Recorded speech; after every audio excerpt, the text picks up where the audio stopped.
Why is it that 5,000 units of our currency is worth 1 unit of your currency? Hello, my people. It's your concept. I cannot use this adage. It's Igbo adage. Otisi kwa utere ka ị ga-edina na ya. And that's simply meaning in English. As you make your bed, so you must lay on it. The reason I used this adage was because an old video I saw on the internet states, do you know that I know, and I want you to know, that living is all about Game of Thrones? Because everyone, every country stands strong, smart, and powerful, just to remain powerful and relevant till the test of time. This is an old video in the internet space, but it's incumbent I want engraved in the every mind of a young Africa to get into it, honestly, because the Holy Bible says that faith rises indiscriminately hearing the word of God, and I believe by sharing this video, we are equipping our young ones in Africa. So thank you, please like, share, and subscribe. Let your consent. Of course, the West needs Africa's resources most desperately to power airplanes, cell phones, computers, and engines. And the gold and diamonds, of course, a status symbol to determine their powers by their core and to give value to their currencies.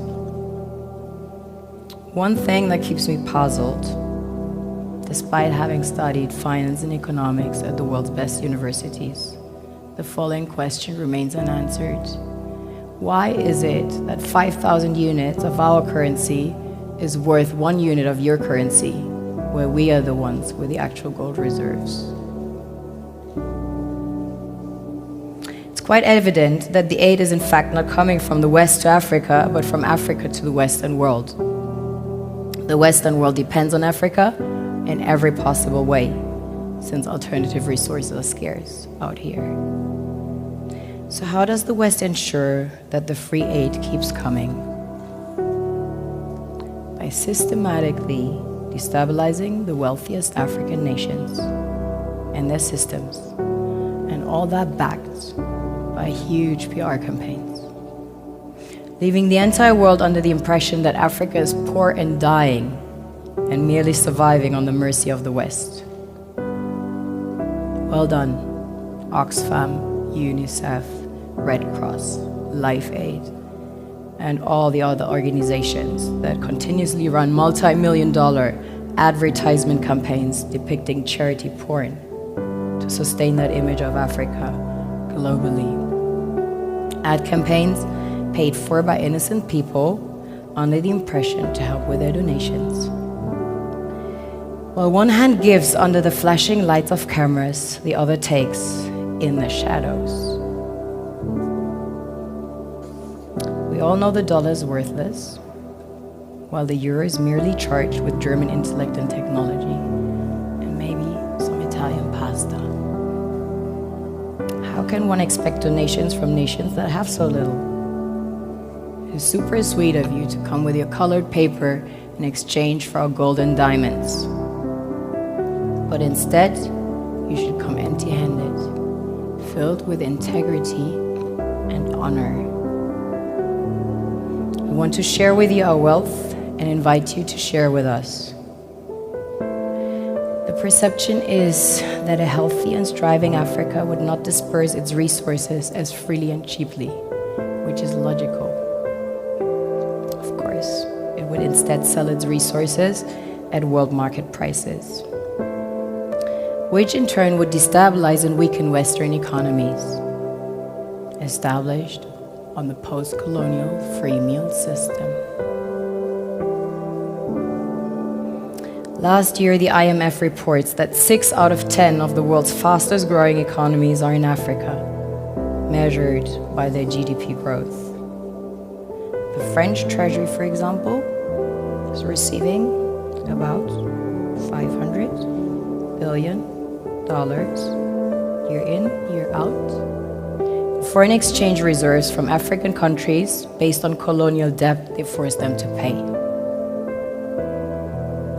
Former French President Jacques Chirac stated in an interview recently that we have to be honest and acknowledge that a big part of the money in our banks comes precisely from the exploitation of the African continent. In 2008, he stated that without Africa, France will slide down in the rank of a third world power. This is what happens in the human world, the world we have created. Have you ever wondered how things work in nature? One would assume that in evolution the fittest survives.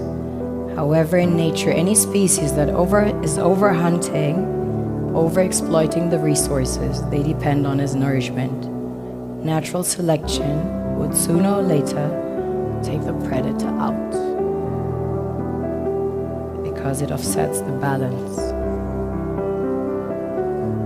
Now that I shared my perspective with you, I would like to share my initiatives with you. As a Sierra Leonean, I'm a diamond expert. I find them in the rough.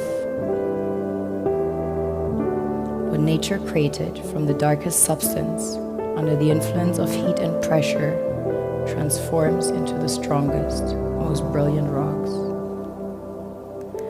These rocks have the consistency to stem an entire nation. These will be our future leaders. Please meet the Phalange Creative Collective. I formed with 21 street kids that were orphaned and displaced as a result of the Sierra Leonean Civil War and ended up living in the street as early as age 3, growing up as outlaws of society. A concept based on mutual respect and sharing, a blueprint that can be replicated anywhere, under any circumstances. I only had the vision and the insight to recognize diamonds in the rough and was determined to prove to the world that the absence of donation produces quality in a self-sufficient manner. I believe charity merely creates inferiority and dependency. I want to serve as a bridge between two worlds I call home, to facilitate a fair exchange between two contrasting worlds that become powerful once balance is reinstalled. It's not about charity, it's about charity. Today I invite you to change your perspective. Own your visions of a brighter world. Never see lack. See abundance, always, everywhere. And watch the universe conspire. Don't focus on problems, but on the solution. Remember, our perception of any given situation is the only thing that determines the outcome. I am Malens. I am German, too. Change your channel. Vielen Dank für Ihre Aufmerksamkeit. Thank you for listening.